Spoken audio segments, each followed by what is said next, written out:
صاحب کا شکر صاحب یہ سب بیٹھے ہوئے ان کا شکر گزار ہوں انہوں نے مجھے موقع دیا. ویسے اصولی طور پر میں یہ بالا نشین اضلاع کی توجہ حاصل کروانا چاہتا ہوں.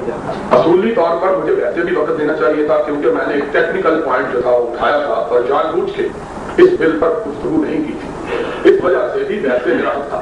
قاضی صاحب کے انتہائی احترام کی وجہ سے میں نے یہ گزارش نہیں کی کہ وہ پہلے اپنا بیان کر لے تاکہ میں سارے کا جو ہے مجھے میرا حق ہے کہ میں نے اس علاقہ رکھی ہے. اس لحاظ سے حقیقت تھا کہ قاضی صاحب بھی پہلے بولے تھے. بعد میں جتنے نکات چونکہ اب شریعت محاذ کی طرف سے پیش کیا گیا بل زیر بحث ہے. چونکہ میرے ساری گفتگو جو تھی وہ یہ تھی کہ شریعت محاذ کا بل ہے ہی نہیں. اور ابھی تک قاضی صاحب حسین احمد صاحب کے صرف اس خوبصورت چہرے کو دیکھ کر میں مان لیتا ہوں جو وہ کہتے ہیں ہم پیش کر رہے ہیں. میں سن تو لیں نا ان کو بولنے اکیلے کو. وہ کہتے ہیں کر چکے ہیں. میرے پاس ایفیڈیوٹ موجود ہے. میں نہیں کر سکتا اس بات کو اٹھانا. جب آپ اٹھا رہے ہیں تو سن لیں. میرے پاس 3 سینیٹرز کے ایفیڈیوٹ موجود ہیں جنہوں نے کہا ہے کہ آج کے دن 19 مارچ تک جمعرات کے دن تک کوئی ترمیمی بل سینٹ میں پیش نہیں کیا گیا. 3 سینیٹرز کے ایفیڈیوٹ میرے پاس موجود ہیں. اور اتنے ہم بولے نہیں ہیں مولوی لیکن اتنے بولے نہیں ہیں کہ ہمیں یہ کہا جائے کہ پیش کر دیا ہے. پیش کرنے کا ایک طریقہ کار ہوتا ہے. اس کی باقاعدہ سینیٹرز میں نقلیں تقسیم ہوتی ہیں. میں یہاں حاضری سے پہلے 3 سینیٹرز سے مل کے آیا ہوں.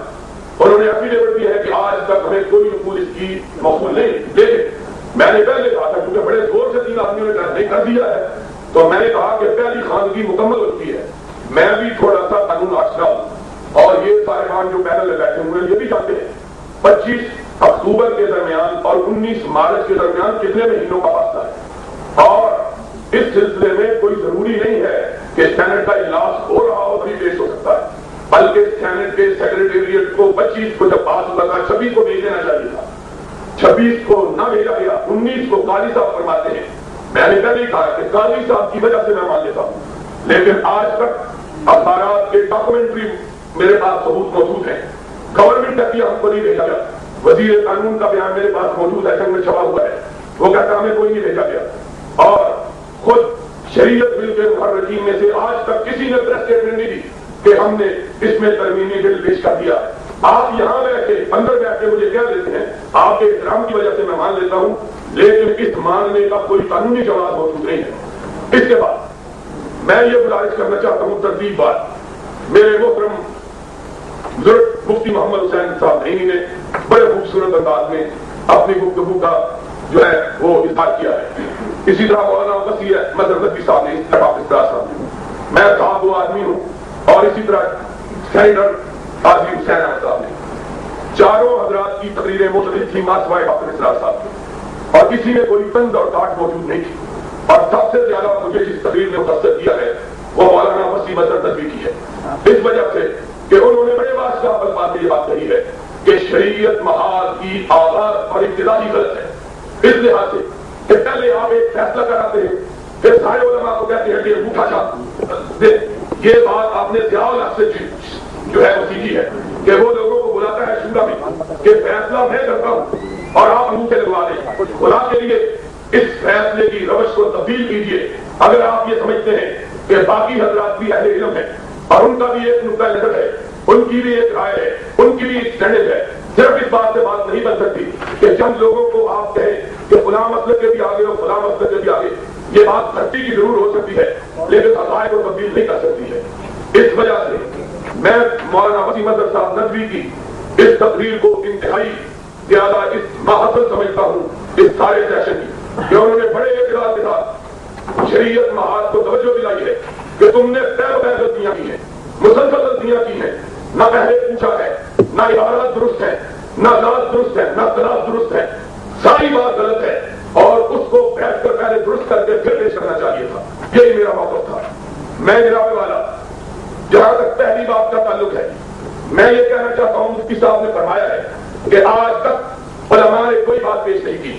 میں افسوس کے ساتھ کہنا چاہتا ہوں کہ حضرت مفتی صاحب آپ کے اور ہمارے اور باقی تمام طبقات کے برگزیدہ علماء نے